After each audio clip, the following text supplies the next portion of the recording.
Mobile masala వారి 3 ముక్కల్లో చెప్పాలంటేలో అల్లరి నరేష్ గారి ఖాతాలో బచ్చలమల్లి ఎలాంటి సినిమా అయ్యింది, హిట్టు పడిందంటారా? తెలుసుకుందాం పదండి. ముందుగా మొదటి మాట కథలోకి వెళ్ళటానికి ముందు, అల్లరి నరేష్ అనగానే ఆయన కామెడీ సినిమాలు గుర్తొస్తూ ఉంటాయి. అది కాకుండా ఆయన కొన్ని పాత్రల్లో ఒదిగిపోతూ అటు సీరియస్ గా కూడా అద్భుతమైనటువంటి కథల్లో మనల్ని మెప్పించారు. తన నటనతో అందరినీ కట్టిపడేశారు. అలా ఇప్పుడు మరో తరహాలో బచ్చలమల్లి అంటూ మన ముందుకు వచ్చారు. ఒక పేరున్న వ్యక్తి జీవితం ఆధారంగా రా అండ్ రస్టిక్ యాక్షన్ కథతో ఇది మన ముందుకు రావడం జరిగిందనమాట. థియేటర్స్ లో ఉంది ఇప్పుడు సినిమా. మరి కథలోకి వెళ్ళిపోదాం. మొదటి మాటతో, బచ్చలమల్లి చిన్నప్పటి నుంచి బాగా చురుకైనవాడు. తండ్రి గర్వపడేలా 10th క్లాస్లో మంచి మార్కులు సాధిస్తాడు. తండ్రి అంటే గొప్ప మమకారం, అభిమానం, గౌరవం. కానీ ఆయన తీసుకున్న ఒక నిర్ణయం మళ్ళీ మనసుని గాయపరుస్తుంది. ప్రపంచం అంటే ఏమిటో తెలియని వయసులో తన మనసుకి తగిలినటువంటి ఆ గాయం చెడు అలవాట్లు, సావాసాలకి కారణమవుతుంది. కాలేజ్ చదువుకి కూడా స్వస్తి చెప్పి ట్రాక్టర్ నడుపుతాడు. మద్యం తాగుతూ ఎప్పుడు ఊళ్ళో ఏదో ఒక గొడవ తలదూరుస్తూ అందరిలో కూడా మూర్ఖంలో చిత్రీకరించబడతాడు. అప్పుడే అతని జీవితంలోకి కావేరి రావటం, ఆ అమ్మాయితో ప్రేమలో పడ్డం, ఆ తర్వాత తీసుకున్నటువంటి నిర్ణయాలు, ఆ తర్వాత మూర్ఖత్వం నుంచి బయటపడ్డా లేదా, మనుషులు ఏమైనా మార్పు వచ్చిందా, తండ్రితో ఉన్నటువంటి సమస్య ఏమిటి, ఈ ప్రేమ కథ ఎలాంటి మలుపు తిరిగింది, చివరికి సుఖాంతం అయ్యిందా లేదా, ఈ వివరాలన్నీ తెలుసుకోవాలంటే సినిమా చూసేయాల్సింది. నెంబర్ 2, ముందు వెనక ఆలోచించకుండా నిర్ణయాలు తీసుకునేటువంటి ఒక మూర్ఖుడి కథ అనమాట. చాలా మందిలో కనిపించేటువంటి మూర్ఖత్వం ప్రేక్షకులు ఆ సందర్భాల్లో కనెక్ట్ అయిపోతూ ఉంటారు. కానీ మరి మూర్ఖత్వం తాలూకు విపరీతమైన ధోరణి, దానివల్ల వచ్చేటువంటి పరిణామాలు ఈ కథపై పెద్దగా ప్రభావం చూపించాయా లేదా అనేది చూడాలి.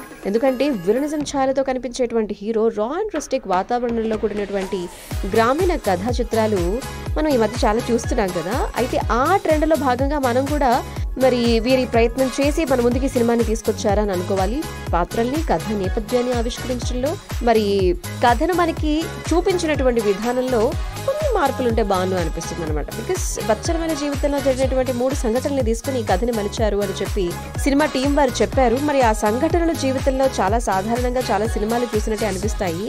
కాబట్టి ఈ సినిమా మనకి మరి ఎంత ప్రత్యేకంగా అనిపిస్తుంది అనేది సినిమా చూసి మీరే చెప్పాలి. సో కొన్ని చోట్ల మరి క్యాజువల్ గానే ఉంది కదా అని అనిపిస్తుంది, మరి కొన్ని చోట్ల ఓహో ఇలా జరిగిందా అని అనిపిస్తుంది అనమాట. సో నిజానికి మూర్ఖత్వంతో కూడినటువంటి హీరో క్యారెక్టరైజేషన్ కి తోడు గన్ని సంచుల వ్యాపార నేపథ్యం గాని, తండ్రి నిర్లక్ష్యానికి గురైనటువంటి అన్న, అవమానంతో ఎగిరిపోయేటువంటి తమ్ముడు, ఇలా ఒక మంచి కుటుంబం కథ కూడా ఇమిడి ఉందన్నమాట.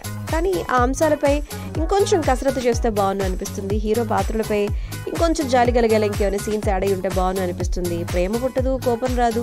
సినిమా కూడా కొంచెం ఫ్లాట్ గా సాగిపోతూ ఉంటుంది. 2004తో కథని మొదలుపెట్టినటువంటి డైరెక్టర్ 80-90 దశకాల్లోకి తీసుకువెళ్ళిపోవడం, 3 పార్శ్వాలుగా కథ సాగుతున్నా కూడా గందరగోళం ఏమీ ఉండదు. కానీ తర్వాత ఏం జరుగుతుంది అనేటువంటి ఆతృత మాత్రం పెద్దగా కలిగించదనమాట. ఇక ఇంటర్వెల్ బ్యాంగ్ కానీ, క్లైమాక్స్ సీన్స్ కానీ ఓకే అనిపిస్తాయి. గొప్ప మలుపుగా కూడా ఏమీ ఉండదు.